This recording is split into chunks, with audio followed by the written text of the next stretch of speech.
زین آپ کی جانب سب سے پہلے آؤں گا. D G S P R نے جو کہا تھا 3 دن تک پاکستان نے کوشش کی جو ریسٹرینٹ پالیسی ہے پاکستان کی اس کو کنٹینیو کیا جائے، لیکن انہوں نے کہا تھا جب ہم حملہ کریں گے دنیا کو پتہ لگے گا. تو پاکستان نے حملہ کر دیا اور پوری دنیا جان بھی گئی ہے کہ حملہ ہوا.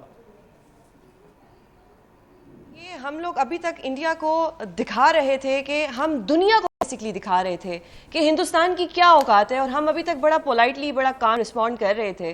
لیکن اب ایک وقت ایسا آ گیا تھا کہ انہوں نے 7 تاریخ کو ہم نے ان کے طیارے گرائے، لیکن شاید یہ پھر بھی باز نہیں آئے. یہ اپنا اور نقصان چاہتے تھے اور ان کا نقصان ہم نے بھرپور کیا. ان کے میڈیا نے جھوٹا پروپیگنڈا کیا. 8 تاریخ کو آپ دیکھ سکتے ہیں کہ ان کا میڈیا کس طرح سے چیخے جا رہا تھا، بولے جا رہا تھا جس طرح جی بہت ہی کچھ انہوں نے پاکستان میں لے کے لاہور دیا، اسلام انہوں نے حملہ کر دیا، کیا کیا فیک اپنا منجن بیچے جا رہے تھے.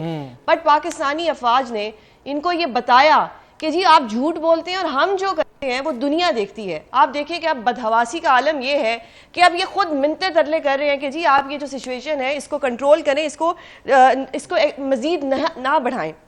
صبح ان کے سپوکس پرسن نے خود ٹی وی پہ آ کے کہہ دیا. تو میں یہ بھارتی میڈیا سے پوچھنا چاہتی ہوں جو کل تک آپ چیخے مار رہے تھے کہ جی ہم یہ کر دیں گے، یہ جگہ فتح کر دیں گے، ناشتہ ہم یہاں سے کریں گے، چائے ہم وہاں سے پیئیں گے، موسٹ ویلکم آپ آئیں، ہم آپ کو ناشتہ بھی کرائیں گے، ہم آپ کو چائے بھی پلائیں گے. لیکن ہم یہ لاہور جو منہ پورٹ توڑ کدھر سے جواب لے کے پاکستان کی طرف سے آپ کو ملا ہے، مسئلہ یہ ہے کہ ہم لاہور پورٹ کدھر سے لے کے آئیں گے. ہم نے ناشتہ کرنا ہے لاہور میں. نئی بندرگاہ بنانے میں تو پتہ نہیں کتنی صدیاں لگ جائیں گی. دیکھیں اب اس کو میں یہی کہوں گی کہ ایک دیوانے کا خواب ہے اور وہ دیوانے کا خواب ہی رہے. بہرحال جو ہم نے ان پہ اٹیک کیا، جو بیاس میں کیا، ادھم پور میں، پٹھان کوٹ، جلندر، اچھا گجرات میں یہ مودی صاحب شاید گجرات سے ہیں، ہاں جی تو ان ان کی سے بھی ریاست پوچھ لیں کہ جی گجرات میں کیسی آپ کو ہماری، ابھی تو ہم نے ایک چھوٹا سا ٹریلر دیا آپ کو، ہم نے تو پھلجھڑیاں ابھی نہیں برسائیں. اور جو فسطائیت اور ظلم آپ نے کیا، آپ نے تو ہمارے سیولینز کے اوپر اٹیک کیا، آپ نے ہمارے بچوں پہ اٹیک کیا. ہم نے تو ابھی بھی ایتھکس رکھے ہیں، ہم نے تو ابھی بھی بہت اعلیٰ ظرفی کے ساتھ آپ کی صرف ملٹری انسٹالیشن کے اوپر اٹیک کیا اور آپ کی ہوا فوراً نکل گئی ہے.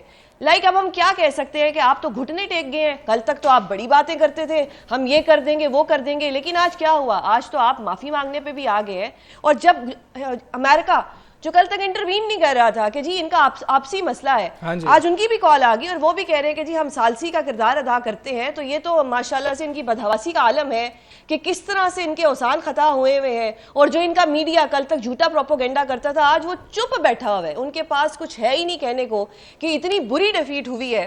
پاکستان کی جو سب سے اچھی بات مجھے لگی ہمارے ایئر ڈیفینس کی، کہ ہم اب تک ان کو آزما رہے تھے. یہ ہمارا ریئیکشن چاہتے تھے، یہ چاہتے تھے کہ ہم ریئیکٹ کریں، لیکن ہم نے ریئیکٹ نہیں کیا، ہم نے رسپونڈ کیا ہے. اور یہ ہوتی ہے حکمت عملی، یہ ہوتی ہے ایک اعلیٰ فوج جس کے پاس اپنے اچھے اقدامات ہوتے ہیں. یہ چاہتے تھے کہ ڈرونز کے ذریعے ہماری جو چیزیں ہیں ان کو یہ ٹارگٹ کریں اور ان کو پتہ لگے، کیونکہ ہم جب ریئیکٹ کریں گے تو ان کو پتہ لگ جائے گا کہ ہمارے دفاعی سسٹم کہاں کہاں پر ہے. سوزین، آپ جس طرح میڈیا کی بات کر رہی تھی، بھارتی میڈیا کی، آج آپ نے بھارتی میڈیا دیکھا ہے، وہ کہہ رہے ہیں کہ جو سینا آپ کے ایئر بیسز کو تباہ کر سکتی ہے، بھارتی ایئر بیسز کو تباہ کر سکتی ہے، مودی صاحب آپ اپنی جنتا کو کیسے بچائیں گے؟ وہ بالکل ہی شفٹ مار لیا 180 ڈگری کا انہوں نے. یہ ہونا ہی تھا ان کو. یہ ان کی جو ایک ان کا تکبر تھا، تکبر کا، غرور کا سر ہمیشہ نیچا ہوتا ہے. تو یہ مودی تو نہیں، اس کو موزی بولنا چاہیے کہ اس موزی کو آج جواب مل گیا ہوگا کہ بھئی ہم تمہیں عزت دے رہے تھے کیونکہ ہم ایک عزت والی قوم ہے، ہم ایک ایسی نیشن ہے جو دشمن کی بھی عزت کرتے ہیں، جو دشمن کو بھی کافی پلا کے، چائے پلا کے بھیجتے ہیں، اور اب اگر دشمن آئے گا تو ہم اس کو بہت اچھا ناشتہ بھی کرائیں گے. یہ ان کو ایک ایسا جواب ملا ہے جو ان کو پاکستانی عوام کے ذہن میں آتا تھا کہ یہ جواب ذرا پہلے دے دیا جائے. کل رات تھوڑی سی پینک کی سچویشن ہوئی جس میں میرے فرینڈ فیملی والوں نے پوچھا کہ جی جواب کیوں نہیں آ رہا. Believe me with in seconds یہ جواب گیا، اور ود ان سیکنڈز جو ان کا بھارتی میڈیا تھا، وہ جس کو کہتے ہیں ان کی بیجا بیجا ہوگی، اور وہ چپ کر کے بیٹھے ہوئے تھے، جو کل تک چلا رہے تھے ایسے جیسے کوئی باولا کتا ہوتا ہے اس طرح وہ بول رہے تھے. میں am extremely sorry for my words. لیکن اب آپ کس طرح سے اپنی فیس سیونگ کریں گے؟ آپ تو اتنے برے سے ایکسپوز ہو چکے ہیں کہ آج آپ کو امریکہ کے سامنے بھی معافی مانگنی پڑ رہی ہے کہ جی کچھ کریں، ہمیں بچا لیں، ہمارا جی واقعی بہت نسلی دشمن ہے، یہ تو ہمیں چیر پھاڑ کے رکھ دے گا. تو اب ان کو کچھ سمجھ نہیں آ رہی، اور اب یہ ہم سے معافی بھی مانگیں گے اور یہ دنیا میں بھی ایکسپوز ہو چکے ہیں. ابھی آپ دیکھیں کہ ہمارے طارڑ صاحب نے ابھی ایک پریس ٹاک تو نہیں، ایک انٹرویو وہ دے رہے تھے، اس میں انہوں نے کہا کہ جی ہم نے جوابی کارروائی کی ہے، ہم اور اپنے دفاع کا حق رکھتے ہیں.